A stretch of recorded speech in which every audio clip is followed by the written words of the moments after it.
morning. It's definitely one of those mornings where we know the birds are chirping. It's Tuesday. I hope that you can hear me very, very well.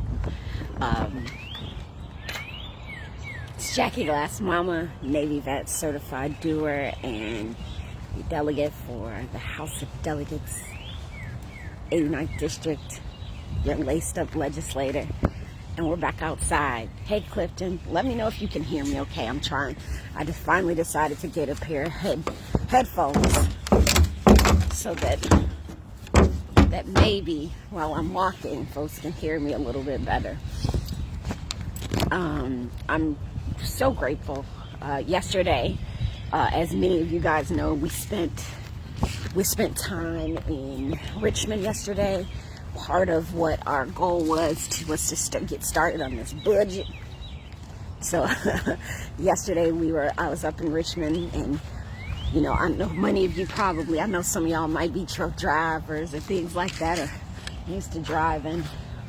But I used to dread that trip, think it was going to be very crystal clear. Thanks, Clifton.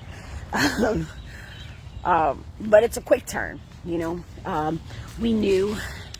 And I joked. Let me just say, I joked with folks when they said, "Oh, you're going up to Richmond?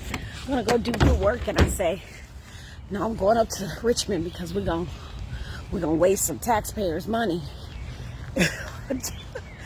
Not to be being funny, but I went up there yesterday knowing that we were not gonna get a lot done. We were already told that we'd probably go to Richmond backyard.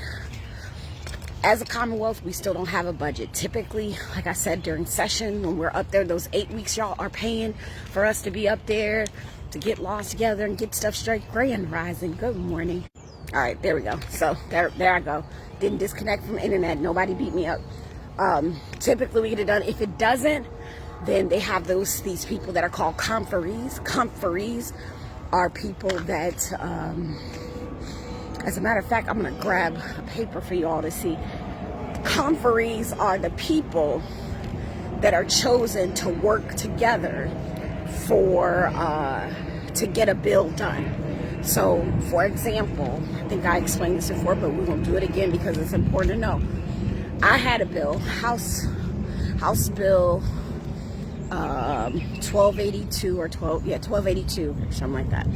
And we couldn't agree. The Senate and the House couldn't agree on how that bill should come into code or into law. And because the Senate didn't agree with the House part of it, and the House didn't agree with the Senate's edits, we have what's called a conference. Now, depending on whether because I'm in the House and the House is a majority Republican, on that conference, it'll be 2 Republicans, 1 Democrat. And typically, because the bill was mine, I was that one. Oh no, I wasn't that one Democrat. So 2 Republicans, 1 Democrat. I was the 1 Democrat. And because the Senate is Democrat control, it'll be 2 Democrats, 1 Republican. And between the 6 of those people, they have to come to an agreement on how that bill looks like into law. That's a in the conference. And those are conferees. And they don't sit when I heard conferees, I was like, yo, we're going to sit at a conference table and do X, Y? No. They just have to get together at some point and be like, hey, this is what we want to do. This is how we want to do it. That is happening with our budget.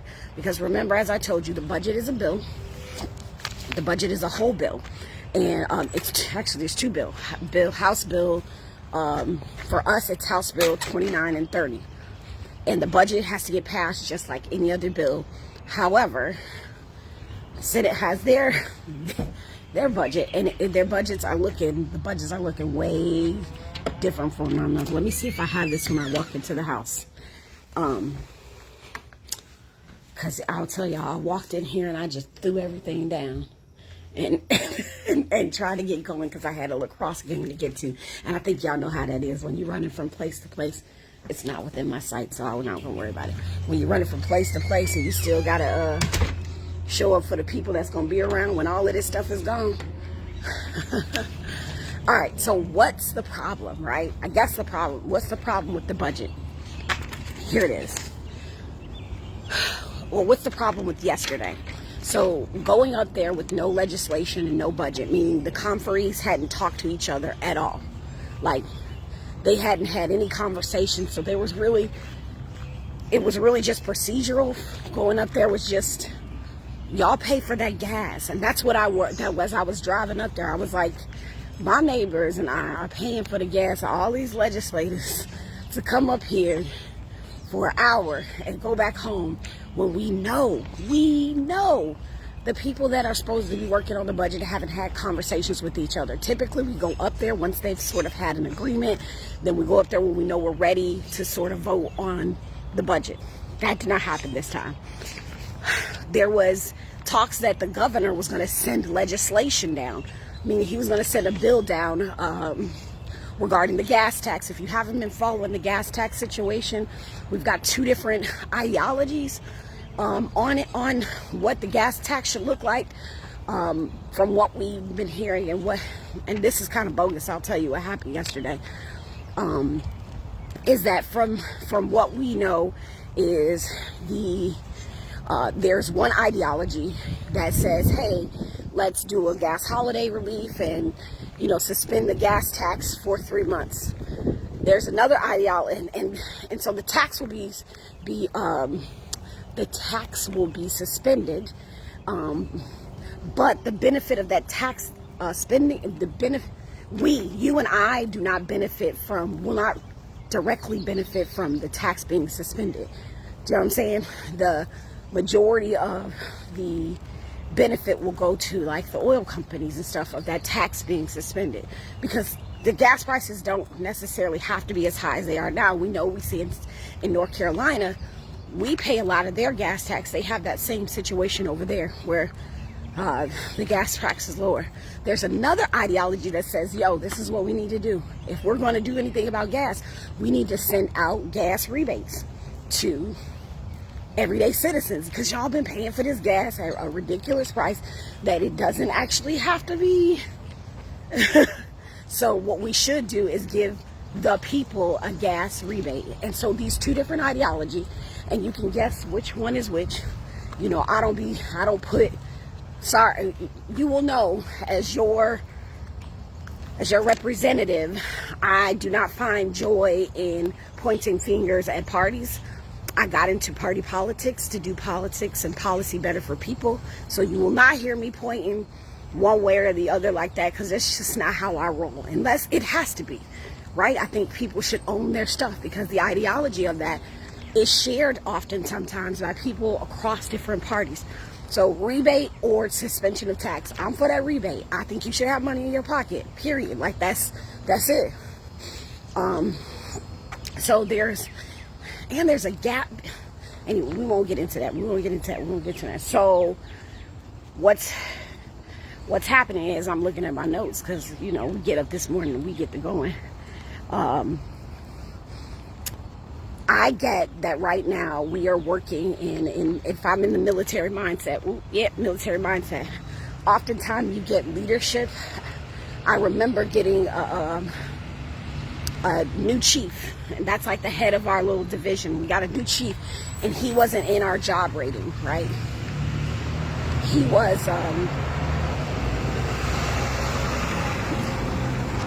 that's my little bus driver friend. Haven't seen him in a while. Okay, so we got a chief, and he didn't have the same type of job that we have, and that can be very difficult to lead people who you don't have any idea, or you have a very small idea of how they work operationally, how their divisions function, or how their offices function. I'm trying to say it into the words, and I think that is a little bit of what's happening with our governor at the time. I think there's a lot to learn, even for me as a person who has challenged elected leadership but never been an elected leader. So coming into this role as a fresh face, fresh ideas, fresh off of criticizing and doing all these things, there is a learning curve that we have with trying to figure out how systems and processes actually work so that it can be of service to you. And I think that takes a little bit of humility, which it is. Sometimes I'm like, y'all, I don't necessarily understand this, but I'm going to find out. Good morning. And I think that's happening with the governor, just based off of what happened this week about us being called in and not needing to, and that just not being the appropriate time to call in, is that for us, campaigning is very different from governing, and those two lines are very separate. For example, when we are in session, when I'm up in Richmond, we are by law not allowed to take campaign contributions. We're not allowed to campaign at all.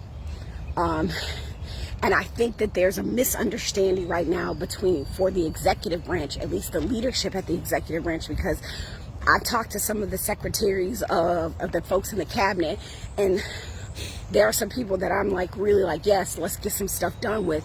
That at the highest level of the executive branch, there has to be some humility in learning the difference between campaigning and governing, because it's not doing any harm to anyone but you all. And then fueling this divide between parties. And it's unfortunate because, guys, the thing about it is I think everyone is working in good faith and wants to do what's right by people. We may have different ideologies, and we can say that, but it don't have to be nasty. I mean, that's how I tell my kids, we can disagree, but we ain't got to be nasty. So, but I just don't think that because of the time that we're in, coming off of COVID, coming into our first, hot girl summer. Okay, this is the first summer that we don't have masks. In 2 years, right? This is real. That we really cannot afford to be in a place and space where our leadership is not humbling themselves. Doesn't matter where we are. That's myself included. We are not humbling ourselves to the situations that you all have been through over the past, and we've been through it. Look, I just ain't gonna lie to you. I've been through it with you. I'm sitting up here challenging my own mental health. All right, are you good? And let me ask you, are you good? Are you okay? You drinking water? You eating like you're supposed to? If you ain't ate breakfast yet, you need to go ahead and make that happen. I'm going to do that after this walk. But that's real. We are facing real things, and that the pettiness, it has a place, right? There's pettiness. It has a place. But when it comes to trying to be of service to you all, stuff's got to stop. So our budget remains the same. I will be, I'll tell you that I voted against the original budget. I voted for some specific things. So we pulled out specific things that I was yes, I want these things in the budget, but I was not in agreement overall of the overall budget that our side of the house presented. So and it is likely that what comes back, I'm going to vote for what comes back. But our values in this budget is, economic relief for working families. Y'all know that. I'm very proud, fingers crossed, to you guys in Norfolk. I was talking to the governmental liaison for our city, and let me backtrack and explain what that is. Our city has a person that specifically that pays attention to what's happening at the state level, what's happening at the federal level, to sort of liaison with for our city council. So does our school board. They have representatives that lobby. We talked about lobbying, remember, the other day, on behalf and pay attention to legislation and things. And in talking to our intergovernmental liaison, whose name is Jessica Dennis, she said, fingers crossed, in our city's budget, it looks like we're going to have paid family leave, right? Look, here's what we know, right? Paid family leave. When you have a salaried, and we had this interesting conversation, when you have a salaried employee, paid family leaves cost you nothing because their salaries already paid. So if you give them time off, regardless of whether you give it to them or not, you still already budgeted for their salary. So it'll be exciting to see. It's nothing until it's something. I'll tell you that. It's always nothing until it's something, until that budget is finalized. But that's what I'm saying, is that liaisoning, it's important for me to understand what's in our city's budget, to work up, to say, all right, we couldn't fund this because the state didn't do X, Y, Z, or we need to try to figure out how we can help out. We are working really, really hard to do that. I really do want to see an earned income tax credit rather than some of the tax cuts that we're seeing, because that puts more money into all of our pockets for what we've been going through. I don't know if y'all bought a bag of chicken chicken thighs lately, which we used to be the cheapest part of the chicken. but that's what I'm saying. Like stuff's costing more. So when I look at how we do business fiscally, I'm trying to make sure that it is a service to you all. And I have to ask myself some questions, especially when it talks around business. When we're talking about business and legislation for business, I ask myself, is this legislation the big guys cutting out the little guys? At any time the big guys are cutting out the little guys, I'm not for that. Because you're not going to monopolize stuff up over here. That's a problem for me. So it's little things like that that I'm seeing are happening because we fundamentally think different about how people and systems should operate, that I have to sort of find the right words to be able to negotiate in a meaningful way for us. Really looking to make sure that there's still money in the housing trust, child care. I have not went hard on child care recently. Oh, did you want to join me? Let's see. Approve. Charlene. I see you, Charlene. Charlene, did you want to join? I'm adding. And I think if you wanted to come in and say hello or ask a question or whatever that looks like, you're welcome. Bottom line, y'all, for real, like when it all boils down to, is that I don't want the budget process to be halted. I don't want it to be at a stalemate. Hey, good morning. You got to turn your camera around, I think. You there? All right, I don't know, Charlene. All right, I think you got it.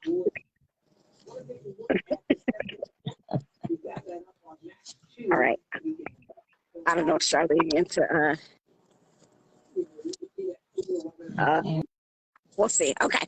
I try to bring you in, and that's okay. If you guys have questions, you're more than welcome to request to come into the walk, and I'll do that for it. But the bottom line is that there is kind of this stalemate because there are critical things that families, and when I say families look all different kinds of ways. Family could just be you and your dog. You know what I mean? We are trying to ensure that the critical needs of Virginians are met, and not we're trying to make sure critical needs are met, and this is not really a game, but there is some gamesmanship obviously happening. It's important that we get this budget done because in our in the city of Norfolk, I think last year or the year before, we are in a budget process like right now. I believe there's some public hearings happening, but when our city votes on their budget, April 24th, I believe, the end of the month, there are assumptions in those budgets that are made about what's going to come down from the state. The same thing for the school board. The school board is making assumptions about what's going to be in the city's budget. The city is making assumptions about what's going to be in the state's budget, and they're waiting on that money. So if we don't get this budget done, which by law I think we have to have it done by June 30th, it's just harmful because we're still negotiating in ways that it could affect city budgets, and that's not okay. That's not okay. So here's to those folks working together, the conferees. I don't have any control at this point of what does or does not happen in the budget. Before this process, we can advocate for things, we can put in budget amendments, we can ask for things, but we're past that point, and so we're just waiting on the conferees. Good morning. How you doing? I'm doing good. We're just waiting on that. On a side note, I will tell you, we are working super hard. I think I told you guys after the shootings that have happened and that are going to continue to happen, to get a witness protection program. So more to follow on that. I, we're getting other legislators are coming in to help out to sort of ask to fund this program. The Witness Protection Program has been around since 1994 statewide and never been funded. We can't get people to come to court. We can't get people to say they saw a crime, so we cannot punish crimes. I think the last headline that stays in my bag on the shooting on Granby Street was there no suspects ID'd, which means essentially ain't nobody see nothing. We understand why. If we can't protect people coming to court, we got a problem. So know that we're working on that. If you have any other suggestions, I don't have, and you can say it like clip edit how you want, but I don't have the thoughts and prayers. I want the actions. And so while my heart goes out, as I told you, almost a month ago, my brother's car was shot up 14 times on the Dagum Expressway in Chicago. So like, I get gun violence is a real thing. Like this is the trauma associated with it is super real, but we need tangible things. And part of that is, one, prosecuting the crimes, two, stopping people that are buying legal guns and then putting them on the streets, having conversations with those folks that are selling legal guns that are ending up on the streets, and the trauma associated for everyone. Oh, thank you. Thank you, Shar. So there is a public meeting on Wednesday at Granby High School for the city's budget. And so that it's really important that we do our jobs up in Richmond, because not just Norfolk's waiting on that budget, Goochland is waiting on that budget, Arlington is waiting on, all the cities and school boards need to make sure that the assumptions that they made about our budget have not changed, so that they can prepare to fund their next year. What do I have? I think one last thing before we go. I think so. Our special session, unfortunately, if you expected something major to come out of that, there isn't. It was called prematurely, and that is unfortunate. Again, there's a learning curve that myself and any new legislator has, right? Any legislator or executor, there's a learning curve that we have, and it requires humility. Just to give you a rundown of the differences in the budget, just so you know, that one ideology wants a 10% pay increase for teachers. The other one wants an 8% pay raise. One wants $240 million for at-risk schools. Another one doesn't want any money for at-risk schools or K-12 support positions. And we know how important support positions are. I think we have to get in the habit of, when we're talking about educators, that we also talk about those support system folks too. One wants $190 million for affordable housing, that ideology. The other ideology that believes that we don't need any money for affordable housing. One wants $49 million for local police. The other one does not want to put anything for local police.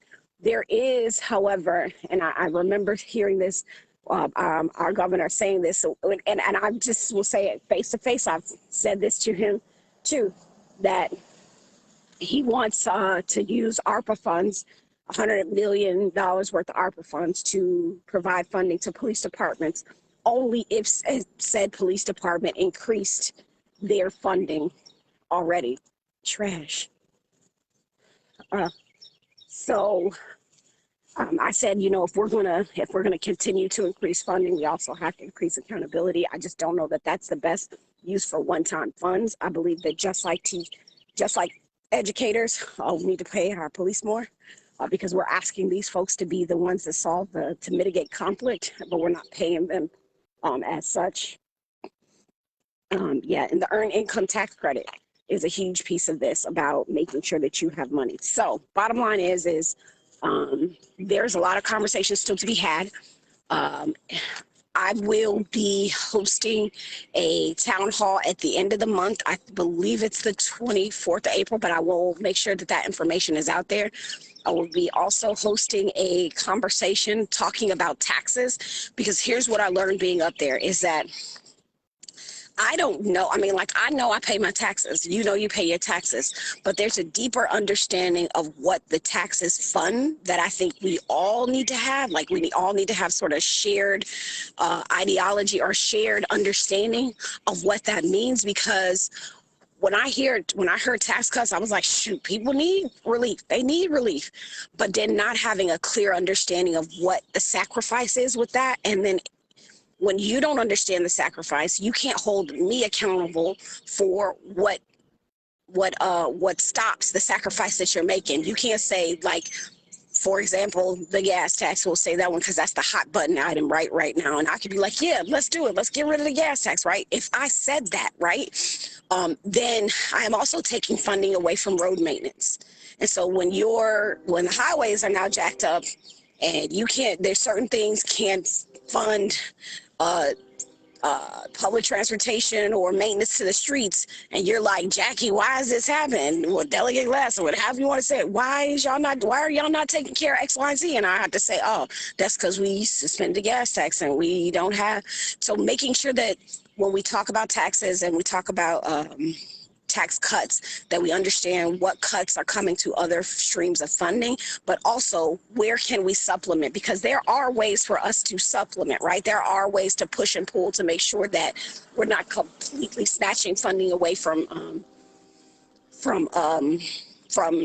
the infrastructural needs that we have, right? And I think that's where, as a voter, I had been bamboozled on things, and we're not going to do that no more. We're just going to educate. We will have somebody from the Commonwealth Institute, and also Delegate Vivian Watts, who is like a tax genius. This woman, I listened to her talk. I said, can you come talk to my constituents?